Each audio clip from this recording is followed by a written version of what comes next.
بسم اللہ الرحمن الرحیم۔ السلام علیکم ورحمۃ اللہ وبرکاتہ۔ سب سے پہلے درود شریف پڑھ لیتے ہیں، پھر انشاءاللہ سبق کا آغاز کرتے ہیں۔ اللہم صلی علی محمد وعلی آل محمد کما صلیت علی ابراہیم وعلی آل ابراہیم انک حمید مجید۔ اللہم بارک علی محمد وعلی آل محمد کما بارکت علی ابراہیم وعلی آل ابراہیم انک حمید مجید۔ سبق نمبر 1 جس کا موضوع ہم نے رکھا ہے کلمہ اور اس کے اقسام اور اسم کے خواص۔ سبق کو شروع کرنے سے پہلے ہم تھوڑا سا تعارفی بات کر لیتے ہیں کہ ہم نے جو عربی گرامر کورس شروع کیا ہے تو اس کا مقصد کیا ہے۔ ہم عربی زبان کو سیکھنا چاہتے ہیں تو ہم اس سے پہلے ایک بات کرتے ہیں، کامن سی بات ہے کہ جب بھی ہمیں کوئی زبان سیکھنی ہے نا، تو کسی بھی زبان کو، دنیا کی کوئی بھی زبان سیکھنے کے 2 طریقے ہیں، ٹھیک ہے۔ یا تو ہم ان لوگوں کے درمیان جا کر رہنے لگے جہاں وہ زبان بولی جاتی ہے، جیسے اگر ہم نے عربی زبان سیکھنی ہے، ٹھیک ہے،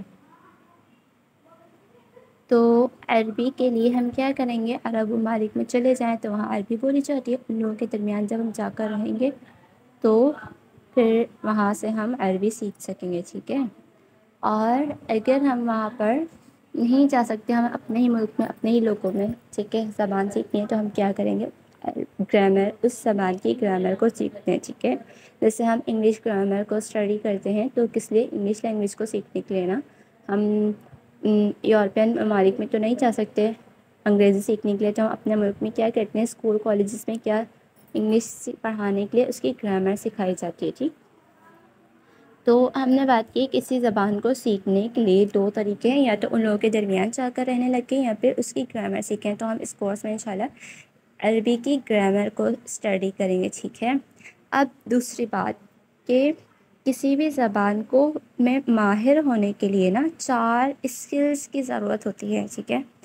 ایک کہ ہم اس کو بول سکیں، دوسرا ہم اس کو سن سکیں، تیسرا ہم اس کو لکھ سکیں، چوتھا ہم اس کو پڑھ سکیں، ٹھیک ہے۔ یہ 4 اسکلز ہیں گی جن کی ہمیں ضرورت ہوتی ہے، ٹھیک ہے۔ ان 4 اسکلز کے اندر اگر ہم ماہر ہو گئے، ایکسپرٹ ہو گئے، ان 4 اسکلز کو ہم نے کسی بھی زبان کی سیکھی ہے نا، تو ہم مطلب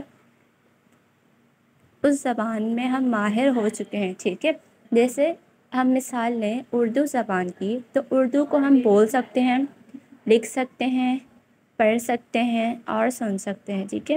تو اس کا مطلب ہے کہ ہم اردو کے ماہر ہیں، اردو میں ہم سب کچھ کر سکتے ہیں، ٹھیک ہے۔ اردو ہماری مادری زبان بھی اور اس میں ہم ایکسپرٹ ہیں، ٹھیک۔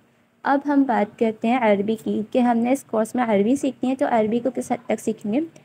اس سے پہلے ہم یہ ذہن میں رکھیں کہ عربی کو ہم کیوں سیکھ رہے ہیں، ہمارا مقصد کیا ہے عربی سیکھنے کا۔ ہمارا مقصد یہ ہے کہ ہم قرآن کو سمجھنے والے بن جائیں، ٹھیک ہے، ہمارا تعلق قرآن سے مضبوط ہو جائے، ٹھیک۔ اس کورس کا نام بھی یہی ہے، قرآنی عربی گرامر، ٹھیک ہے۔ عربی گرامر تو ہے لیکن کون سی، قرآن کی، ٹھیک ہے۔ تو ہمارا مقصد کیا ہونا چاہیے، اور اس کورس کا مقصد بھی دراصل یہی ہے، اس کو ترتیب دینے کا مقصد کہ ہم قرآن کو آسانی سے سمجھ سکیں، ٹھیک، اور جب اس کی تلاوت کریں تو اس کو سمجھ کر اس کی تلاوت کریں اور اس کی تلاوت کا شوق ہمارے اندر پیدا ہو جائے، ٹھیک۔ تیسری چیز، اس قرآن کریم پر عمل کرنا ہمارے لیے آسان ہو جائے۔ ہم عمل تبھی کر سکیں گے جب ہم تلاوت کر رہے ہوں اور ہمیں سمجھ بھی آ رہی ہو، تو ہمیں عمل کرنا آسان ہو جائے گا، ہمیں ساتھ میں ہی معلوم ہوگا کہ اللہ جل شانہ ہم سے مخاطب ہے اور ہم سے کیا اللہ تعالیٰ چاہتے ہیں، ٹھیک ہے۔ تو تمام احکامات بالکل واضح ہوں گے نا ہمارے سامنے۔ اور پھر چوتھی چیز کہ عمل کی دعوت دینا آسان ہو جائے گی۔ اب یہاں پر دعوت والی بات کس لیے کہ ہر انسان کو اپنے ایمان کی اور اپنی آخرت کی فکر ہونی چاہیے، ٹھیک ہے۔ لیکن یہ تو ہر دور کے لوگوں نے کیا ہے، مطلب ہر نبی کے لوگوں نے، ہر نبی کے جو امتی تھے انہوں نے یہ کام کیا ہے کہ اپنے ایمان کی، اپنی آخرت کی فکر ان کی ذمہ داری تھی، ٹھیک ہے۔ انبیاء کا کام تھا دعوت دینا اور لوگوں کا کام تھا دعوت پر عمل کرنا، آخرت کی فکر کرنا، اپنے اعمال کی فکر کرنا، ٹھیک۔ لیکن حضور صلی اللہ علیہ وآلہ وسلم کے جو امتی ہیں ان کی ذمہ داری یہ ہے کہ وہ خود بھی عمل والے بن جائیں خود بھی اپنے ایمان کی فکر کریں، اپنی آخرت کی فکر کریں، لیکن اس کے ساتھ ساتھ ان کی یہ ذمہ داری ہے کہ وہ پوری کی پوری امت جو ہے نا حضور کی، اس پوری امت کے ایمان کی فکر کریں، اس پوری امت کی آخرت کی فکر کریں۔ ایک ایک امتی کی فکر ہمارے دل کے اندر ہونی چاہیے، ایک ایک امتی کو جہنم کی آگ سے بچانے کا درد، اس کی فکر ہمارے اندر ہونا چاہیے، ٹھیک ہے۔ تو جب ہم پھر اس کے لیے کیا ضروری ہے کہ ہم دعوت دیں، ٹھیک ہے۔ جب ہم دعوت کیسے دیں گے؟ جب ہم قرآن کو خود سمجھتے ہوں گے تو پھر ہمیں عمل کی دعوت دینا، قرآن پر عمل کروانے کے لیے جب ہم دعوت دیں گے تو اس دعوت کو دینا ہمارے لیے آسان ہو جائے گا، ٹھیک ہے۔ تو یہ ہمارا اس کورس کا مقصد ہے کہ ہم قرآن سے اپنا تعلق مضبوط کر لیں، ٹھیک۔ اب ہم بات کر رہے تھے کہ ہم ایک زبان کو سیکھنے کی 4 اسکلز ہوتی ہیں، تو ان 4 اسکلز میں سے ہم یہاں پر 2 اسکلز سیکھیں گے، کیونکہ وہ 2 اسکلز کافی ہیں قرآن کی عربی کو سمجھنے کے لیے، ٹھیک ہے۔ ہم نے کیا پڑھا؟ 4 اسکلز ہوتی ہیں: لکھنا، پڑھنا، بولنا اور سننا، ٹھیک ہے۔ لیکن ہم قرآن کی عربی کو اگر سیکھنا چاہتے ہیں نا تو ہمارے لیے کافی ہے کہ ہم کیا کریں، اس کو صرف پڑھنا اور سننا سیکھ لیں، ٹھیک ہے، کہ ہم اس کی تلاوت کریں تو اسے سمجھ سکیں، ٹھیک ہے، اور جب ہم اس کو سن رہے ہوں تو ہم اس کو سمجھ سکیں، ٹھیک ہے۔ ہمارے لیے ہمیں اس کو لکھنا نہیں ہے، نہ ہمیں اس کو بولنا ہے، ٹھیک ہے۔ عربی کو صرف ہم نے پڑھنا اور سننا، اس کو سیکھنا اور سمجھنا ہے، ٹھیک ہے۔ لہٰذا قرآن کی عربی کو سیکھنا آسان ہے بجائے پوری عربی زبان کو سیکھنے کے، ٹھیک ہے۔ تو اس لیے اس کورس کو اسی طرح ترتیب دیا گیا ہے کہ ہم قرآن کی عربی کو سیکھنے والے، سمجھنے والے بن جائیں انشاءاللہ تعالیٰ، ٹھیک۔ اب ہم بات کرتے ہیں کہ اس کورس کے اندر ہم کون کون سے سورسز کو یوز کریں گے، ٹھیک ہے۔ ہم کس کس ذرائع کو استعمال کریں گے، کس کس طرح اس کورس کو سیکھیں گے، عربی کو کس طرح سیکھنا ہے ہمارے پاس جو حواس ہیں، اللہ جل شانہ نے ہمیں جو حواس دیے ہیں، جو محسوس کرنے کی حص ہوتی ہے نا، ہم بولتے ہیں، ہم چکھتے ہیں، ہم سونگھتے ہیں، ہم سنتے ہیں، ہم محسوس کرتے ہیں، ٹھیک ہے۔ تو یہ ہمارے جو حواس ہیں گے اور جو چھٹی حص ہوتی ہے کہ تو جو ہمارے حواس ہیں گے، ان حواس کو ہم نے استعمال کرنا ہے۔ جب ہم ان کو استعمال کرتے ہوئے سیکھیں گے نا تو ہمارے لیے سیکھنا آسان ہو جائے گا اور ہم ہمیشہ کے لیے اس کو یاد رکھیں گے، ٹھیک ہے۔ تو یہ چیز ہم نے ان سورسز کو استعمال کرنا ہے کہ ہم نے بولنا ہے، اس کو سننا ہے، سوچنا ہے، پھر اشارہ کرنا ہے اور پھر مل کر گروپ لرننگ کرنی، ٹھیک ہے۔ اب ہمارے پاس تیسری چیز جو ہم بات کرتے ہیں وہ یہ ہے کہ قرآن کو سیکھنے کے لیے دماغ کا استعمال کرنا ہوگا۔ جیسے ریاضی کو، میتھس کو پڑھتے ہیں تو ہمیں اپنا دماغ استعمال کرنا ہوتا ہے نا، تو اسی طریقے سے قرآن کی عربی کو سیکھنے کے لیے ہمیں کیا کرنا ہوگا کہ اپنے دماغ کو استعمال کرنا ہوگا۔ ہمیں اپنے دماغ کو استعمال کرنا ہے۔ ایک عام انسان جو ہے اپنے دماغ کو 5 سے 25% تک استعمال کرتا ہے، اور باقی کا جو حصہ ہمارا ہوتا ہے نا وہ فضول میں بیکار خالی پڑا ہوتا ہے۔ اب ہم ایک بات یہاں پر سامنے رکھتے ہیں کہ ہمارا دماغ کے اندر 1,000 کروڑ خلیے ہیں۔ کتنے؟ ایک انسانی دماغ کے اندر 1,000 کروڑ خلیے ہوتے ہیں۔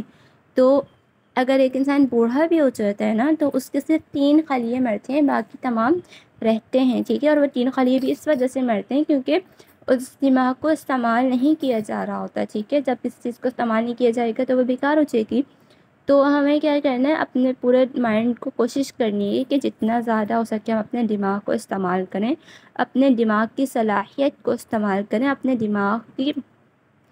دماغ کے خلیوں کے اندر بجلیاں چمکائیں۔ دماغ کی جو خلیے ہیں نا اس کی شاخیں ہوتی ہیں، ٹھیک ہے۔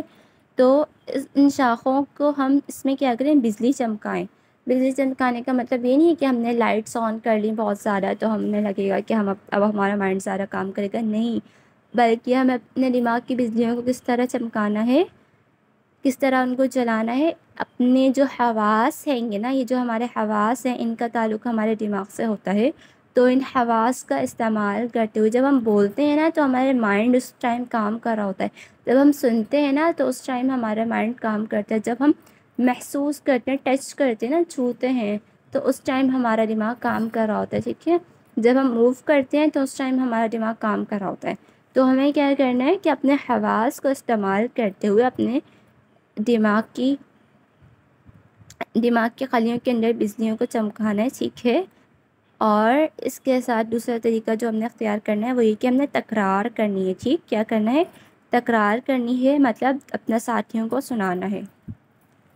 PDF میں ایک آیت مینشن ہے جس میں قرآن کریم نازل ہونے کا مقصد بتایا گیا ہے. اس میں کیا مقصد ہے قرآن کریم کے نازل ہونے کا؟ کہ قرآن کریم تدبر اور تذکر کے لیے نازل ہوا ہے، تاکہ انسان اس کے اندر تدبر کرے، غور کرے اور دوسرا اس سے نصیحت حاصل کرے. اب ہم اس میں غور کب کریں گے؟ جب ہمیں ظاہر سی بات ہے وہ زبان اس کی زبان آتی ہوگی، اور ہم اس سے نصیحت بھی حاصل تبھی کر سکتے ہیں جب ہم اس کو سمجھیں گے. ٹھیک ہے، نصیحت حاصل کرنے سے ہمیں کیا ہوگا کہ اس پر عمل کرنا آسان ہو جائے گا. تو اس لیے قرآن کریم خود اپنا نازل ہونے کا مقصد بتا رہے کہ اللہ جل شانہ نے اس کتاب کو کس لیے نازل فرمایا، تاکہ اس کے اندر غور کیا جائے اور اس سے نصیحت حاصل کی جائے اور اس پر عمل کرنا آسان ہو جائے. اب آخری بات کہ قرآن کو اگر ہم نے سیکھنا ہے تو ہمیں 2 کام کرنے ہیں. اس کو آپ نوٹ ڈاؤن کر لیں، یاد رکھ لیں. قرآن کو اگر ہم نے سیکھنا ہے نا تو ہم نے 2 کام اپنی زندگی میں کرنے ہیں. وہ 2 کام کیا ہیں؟ کہ ہم نے بہت زیادہ دعا کرنی ہے، صرف اپنے لیے نہیں بلکہ پوری امت کی ہدایت کے لیے. جب ہم اپنے لیے، اپنے ساتھ ساتھ پوری امت کی ہدایت کے لیے دعا کریں گے نا تو انشاءاللہ تعالیٰ اس سے فائدہ ہوگا اور ہمیں عربی کو سیکھنے میں آسانی ہوگی. دوسرا کام ہمیں کیا کرنا ہے؟ ماحول بنانا ہے اپنے ارد گرد. ٹھیک ہے، اس زبان کو سیکھنے کا ماحول بنانا ہے، یعنی ہم نے اپنے ساتھیوں کے ساتھ اس کو شیئر کرنا ہے، اپنے گھر والوں کے ساتھ اس کو شیئر کرنا ہے، اپنے ساتھیوں کو سبق سنانا ہے، گھر والوں کو سبق سنانا ہے. ٹھیک ہے، جب ہم بار بار بولیں گے نا اور اپنے ارد گرد کے ماحول کو ایسا بنائیں گے عربی سیکھنے والا، تو اس سے ہمارے لیے آسان ہو جائے گا. ٹھیک ہے، تو ہم نے کیا کرنا ہے؟ اپنے لیے اور پوری امت کی ہدایت کے لیے دعا کرنی ہے، اور تب اس کو سیکھنا ہے تو اپنے ارد گرد اس کا ماحول بنانا ہے. ٹھیک ہے، انشاءاللہ تعالیٰ ہمیں اس کو سیکھنے میں آسانی ہوگی. ایک اور بات، قرآن کی عربی کو سیکھنے کی اہمیت کیا ہے، یہ بھی PDF میں موجود ہے. کہ ایک تو یہ کہ یہ قرآن کی زبان ہے، ٹھیک ہے، اس لیے ہم نے سیکھنا ہے. دوسرا یہ کہ اللہ جل شانہ نے تمام زبانوں پر اس کو فوقیت دی اور حضور صلی اللہ علیہ وسلم کی زبان کے لیے اس کو چنا ہے نا. اور تیسری چیز کہ جب ہم مر جائیں گے اور قبر میں اتارے جائیں گے تو وہاں پر بھی ہم سے اسی زبان میں سوال کیے جائیں گے. اور چوتھی چیز یہ ہے کہ جنتیوں کی زبان بھی عربی ہوگی، ہے نا. اور پانچواں یہ کہ عربی زبان کو سیکھنے کا فائدہ یہ ہوتا ہے کہ اس سے ہمارا مائنڈ بھی شارپ ہوتا ہے، سوچنے سمجھنے کی صلاحیت بھی بڑھتی ہے. تو یہ اس کی کچھ خصوصیات تھیں اور کچھ اہمیت تھی. اس کورس کو مکمل کرنے کے لیے ہمیں ان کو اپنے ذہن میں رکھنا ضروری ہے. اللہ جل شانہ ہم سب کو ہمارے لیے آسان فرما دے اس کو سیکھنا، سکھانا، اس کو پڑھنا، پڑھانا اور اس پر عمل کرنا. نیت ہماری یہی ہونی چاہیے کہ اس کو سیکھ کر ہم نے کیا کرنا ہے؟ اس پر عمل کرنا ہے اور پوری امت تک کے اس کو پہنچانا ہے. ٹھیک ہے، جتنا سیکھیں گے ساتھ ساتھ کوشش کرنی ہے کہ اپنے ساتھیوں کو بھی سکھائیں، دوسرے لوگوں کو بھی سکھائیں. ٹھیک ہے، اور یہ صرف ابھی ہم گرامر سیکھ کر ترجمہ پڑھنے میں آسانی ہوگی، لیکن تفسیر القرآن جو ہے وہ ہمیں الگ سے اس کا کورس کرنا چاہیے اور وہ ضروری بھی ہے اور وہ الگ ترتیب ہے. لیکن یہاں سے ہم صرف ترجمہ کرنے میں آسانی ہوگی. ٹھیک ہے، اور ترجمہ کر کے یہ نہیں کہ اپنے مطلب کے معنی اخذ کر لیں، اپنے مطلب سے آیت کو پڑھیں، اس کا ترجمہ میں سمجھ آ گیا تو اپنے مطلب اپنی طرف سے مطلب اخذ کر لیں، بلکہ اس کی جو تفسیر ہوتی ہے، اس آیت کا شان نزول ہوتا ہے، وہ سب بہت تفصیلی چیزیں اور وہ علیحدہ چیزیں ہیں. تو اس کے لیے ہم نے کیا کرنا ہوگا کہ تفسیر پڑھنی ہوگی. ٹھیک ہے، کچھ آیات ایسی ہوتی ہیں جو کہ خاص موقعوں پر نازل ہوتی. ٹھیک ہے، تو اس کے لیے ہمیں کیا کرنا ہے؟ تفسیر پڑھنی ضروری ہے. اور عربی کو پڑھنا کس لیے ضروری ہے؟ تاکہ ہم قرآن کو سمجھ سکیں. قرآن کو پڑھیں تو اس کو ہمیں ترجمہ اس کے ذہن میں آ جائے. ٹھیک ہے، اللہ جل شانہ ہم سب کے لیے آسانی فرمائے. آمین ثم آمین.